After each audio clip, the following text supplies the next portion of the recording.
Alright, sing Say that. happy birthday to Daddy. My birthday, I'm happy. Thanks to y'all giving me this call. Thank you very much. I love y'all. Love you more. Too. Can't wait to See you in a couple of days.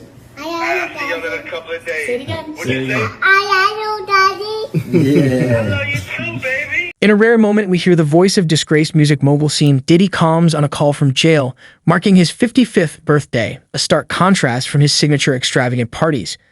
Despite the circumstances, Combs' 7 children rallied to wish him a happy birthday, sharing a video of their phone call. We'll dive deeper into the clip, the conditions Combs faces in one of New York's most infamous jails, and the developments in his sex trafficking and racketeering charges.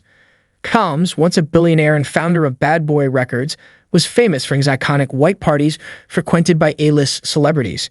However, his private gatherings are now central to legal trouble. Prosecutors from the Southern District of New York allege that Combs exploited his wealth and influence to orchestrate prolonged parties, dubbed freak-offs, which included drugs, commercial sex workers, and elaborate setups, evidenced by items seized from his properties during an investigation in March. It's crucial to clarify that group sex itself is not illegal. The charges arise from alleged coercion, use of force, and the transportation of sex workers across state lines. Combs' legal team argues that all activities were consensual, pointing to examples like a former Playboy model who described a similar encounter with Combs, but stated that it was not forced. This defense approach may shape the case as lawyers claim that every participant willingly took part. Interestingly, his case may expand with new charges as reports suggest that a federal grand jury in New York recently reviewed fresh evidence. Among the new details is testimony from a witness who claims to possess tapes of assaults involving multiple celebrities, including minors. Such developments could lead to a superseding indictment, potentially delaying the May 5, 2025 trial. While Combs' legal battles unfold, his family remains supportive. Recently, his adopted son Quincy posted a family picture on Instagram accompanied by a message defending Combs and expressing solidarity. On his birthday, the family connected with Combs by phone. The children gathered, with 6 of them holding a cake, while his daughter Chance joined via another call. This birthday phone call gained widespread attention, showcasing the support of Combs' family during this challenging time. Happy birthday to Daddy. Happy birthday. Keep going. Happy birthday to Daddy. Keep going, Go. Happy Happy birthday to Daddy. Yay! I love y'all so much. We love you too.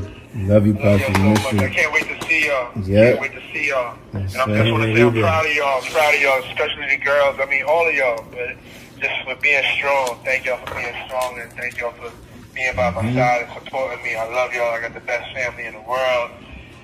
My birthday, I'm happy. Thanks to y'all giving me this call. Thank you very much. I love y'all. Love you more. Too. Can't wait to See you in a couple of days. I'll see y'all in a couple of days. Say it again. What you say? I love you, Daddy. Yeah. I love you too, baby. It's remarkable that we're hearing Sean Combs' voice for the first time since his public apology on Instagram in May. That apology followed a 2016 video released by CNN showing him assaulting his ex-girlfriend Cassandra Ventura in a hotel hallway. Combs posted an apology just 2 days after the video resurfaced, but since then, he stayed out of the public eye. Hearing his voice now sounding almost joyful despite facing severe charges that could lead to a life sentence is surprising. His lawyers, however, have noted that Combs is staying positive and focused. Several of his children have visited him at the Metropolitan Detention Center, MDC, and his legal team has also criticized the jail's poor conditions, which sheds more light on his upbeat tone during the recent phone call. Can you describe the conditions of the detention right now, please? So it is. The food is inedible, from what I've been told. It's way too hot in the summer. Sometimes there's no heat at all in the winter. The toilet water has been known to freeze. It's violent. Someone like Mr. Combs, might be a target for certain things. The Metropolitan Detention Center, MDC, in New York is infamous, not just locally, but across the country. Recently, the Bureau of Prisons conducted a sweep of the facility, a pre-planned operation unrelated to Combs' presence.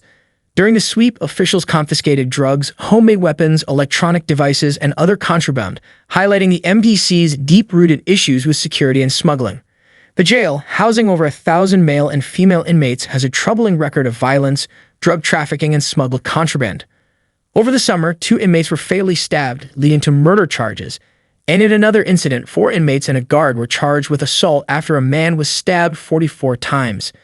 These dangerous conditions have led inmates to file multiple lawsuits, including a 2019 $10 million class action over freezing temperatures during an 8-day blackout.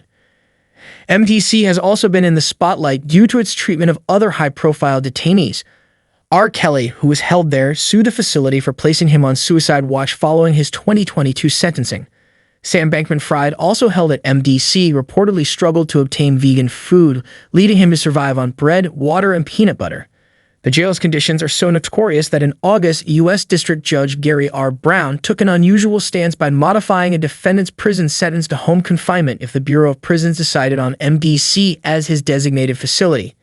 Initially, there were also safety concerns for COMS, especially given Jeffrey Epstein's death in 2021 at MDC's sister facility, the MCC, which has since closed. Some reports even suggested that COMS was placed on suicide watch for his safety, though his attorneys have denied this. To gain more insight, Dr. Dwayne Hendricks, a retired senior warden with the U.S. Department of Justice and Federal Bureau of Prisons, discussed the unique challenges prisons face when handling high-profile inmates like Jeffrey Epstein and Sean Combs. You know, these issues were happening for quite some time, but it feels like a spotlight was put on it because of Combs there. Is that a difficulty for prison staff to accommodate somebody of his status? No, and I'll tell you why. I think the agency learned a big, hard lesson at the MCC. What happened with Mr. Epstein?